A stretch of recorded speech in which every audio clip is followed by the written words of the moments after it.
sababu kubwa inayonifanya mimi nijiamini na kile ninachokiomba na kunipa ujasiri ndani yangu na kuyaona majibu ya yale ninayoyaomba. Jambo la kwanza ni kwa sababu kila wakati ninapokuwa naomba, kila wakati ninapokuwa nafanya mazungumzo na Baba yangu wa mbinguni, ninajua kwamba ipo damu ya Yesu Kristo iliyolipo upatanisho na Baba yangu. Amesema Waebrania 10:19, basi ndugu, kwa kuwa tuna ujasiri wa kupaingia patakatifu kwa damu ya Yesu Kristo. Agano la Kale, makuhani tu ndio walikuwa wanaruhusiwa kuingia patakatifu pa patakatifu baada ya kuchinja damu za wanyama. Watu wote walikuwa wamekaa nyuma ya madhabahu ya patakatifu patakatifu. Lakini tokea Yesu Kristo autoe uhai wake saa 9 alasiri miaka 2000 iliyopita, lile pazia la hekalu lilipochanika kati kwa kati, Yesu Kristo mwili wake ndio ukawa ni pazia. Kwa hiyo katika mwili wa Kristo kama pazia, tunao ujasiri pa kupaingia patakatifu pa patakatifu kwa damu, kwa uhai wa Yesu Kristo aliyeutoa. Hiyo ndio sababu kubwa. Damu ya Yesu Kristo inanipa ujasiri ya kuomba na kujibiwa. Hiyo sababu ya kwanza. Sababu ya pili, waraka wa kwanza wa Yohana umeshaandika tayari pale, sura ya 5 mstari wa 14 na 15, anasema, na huu ndio ujasiri tulionao kwake, ya kuwa tukiomba kitu sawa sawa na mapenzi yake atusikia. Na kama tukijua kwamba atusikia tuomba chochote, tunajua kwamba tunazo zile haja tulizomwomba. Sababu ya pili ni kwa sababu tunapokuwa tunaomba yaliyo mapenzi yake, sio mapenzi yetu. Damu ya Yesu Kristo imenipa ujasiri. Ninapokuwa ninaomba katika mapenzi yake, katika mindset yake, katika intention, ufahamu wake Mungu, na sio matakwa yangu mimi wala mapenzi yangu. Maana Biblia inasema mnaomba na mpati kwa kuwa hamjui namna ya kuomba. Mnaomba kwa ajili ya mapenzi yenu wenyewe. Kwa hiyo kuna kuomba katika mapenzi au matakwa ya kibinadamu, na kuna kuomba katika mapenzi au matakwa ya nani? Ya Mungu. Kwa hiyo kabla sijaenda mbele za Mungu, lazima nijue ninachokiomba ni mapenzi ya nani, ni matakwa ya nani. Ndio nitapata ujasiri na uhakika kwamba ninaomba ndani ya mapenzi ya Mungu, na ni lazima Mungu ananisikia, na ni lazima Mungu atanijibu. Tuko sawa? Kuomba sio swala la kunyanyua tu sauti juu. Kuomba ni kanuni ya kiroho, ni kanuni ya kimungu. Yesu akasema kule Mathayo sura 6, yeye aombaye lazima aingie chumba chake cha ndani, afunge mlango, chumba chake cha siri. Lazima tuombe katika namna ya rohoni. Haimaanishi ni kujifungia kwenye chumba fulani huko somewhere, hapana.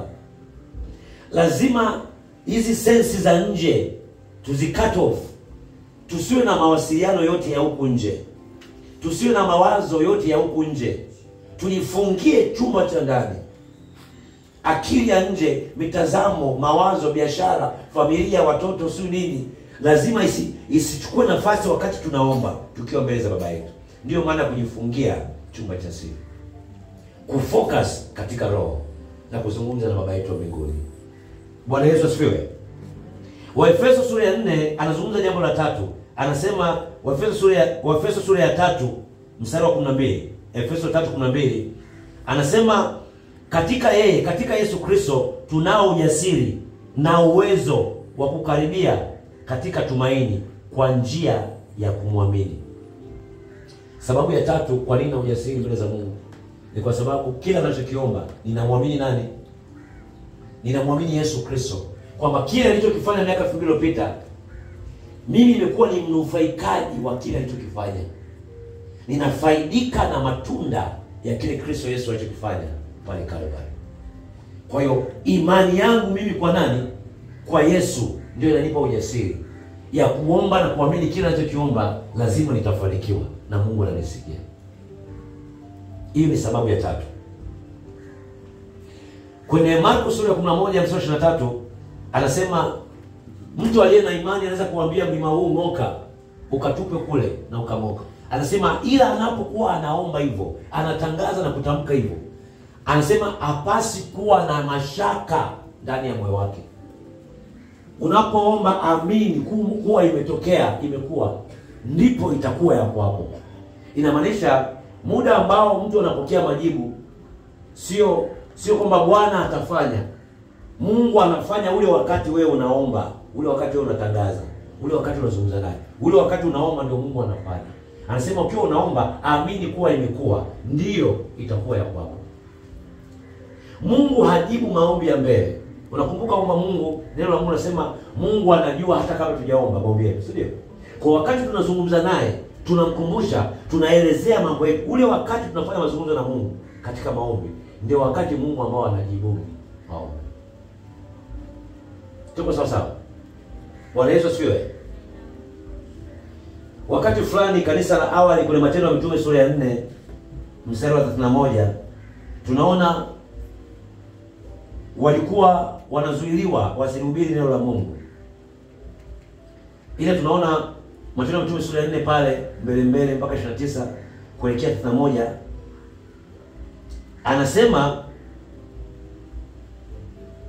anasema sura ya 31 walikusanyika wakaomba, wakajazwa na Roho Mtakatifu, wakapata ujasiri wa kulihubiri neno la Mungu. Walipewa vitisho wasihubiri kwa jina la Yesu Kristo, lakini walipomwendea Mungu kwa pamoja, waliomba kwa ujasiri, wakajazwa Roho Mtakatifu. Roho wa Mungu akawapa ujasiri wa kwenda huku na huku, wa kulihubiri neno la Kristo Yesu kwa ujasiri. Walipewa vitisho na wakaingiwa na uoga.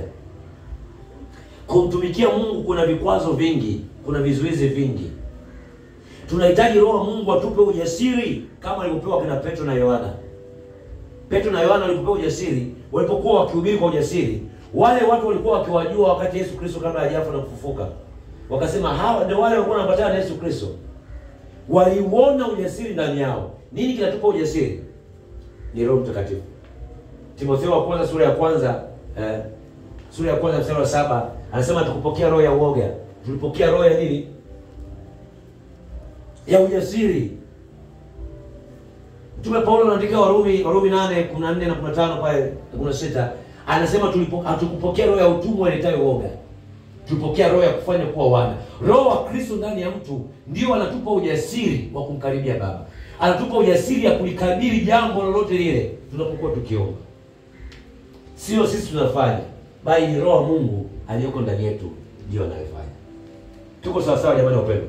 Kwa hiyo Matendo ya Mitume sura ya 4:31 walipoomba wakajazwa Roho Mtakatifu, wakapewa ujasiri na Roho Mtakatifu wa kulihubiri, wa kufanya kazi ya Mungu kwa jina la Yesu Kristo. Hivi unakumbuka kwamba Yesu Kristo muda wote alikuwa akiomba, alikuwa anaamini anachokiomba. Angalia aina ya maombi alikuwa anaomba, ndio utajua kwamba alikuwa anaamini kwamba anachokiomba ana uhakika nacho. Akati anamwombea Lazaro amefariki, amekufa siku 4 zimeshapita. Kwa Yohana sura 11 mstari wa 41 na 42 alisema Baba nakushukuru kwa kuwa najua unanisikia.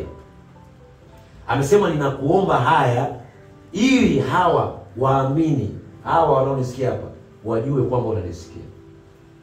Yesu katika mwili Emmanuel alipokuwa naomba alikuwa anajua baba yake anamsikia.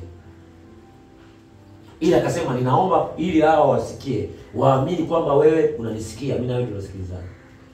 Akamshukuru Mungu, akamwita Lazaro toka nje. Lazaro akafufuka. Alikuwa na uhakika wa maombi yake 100%. Kwa nini?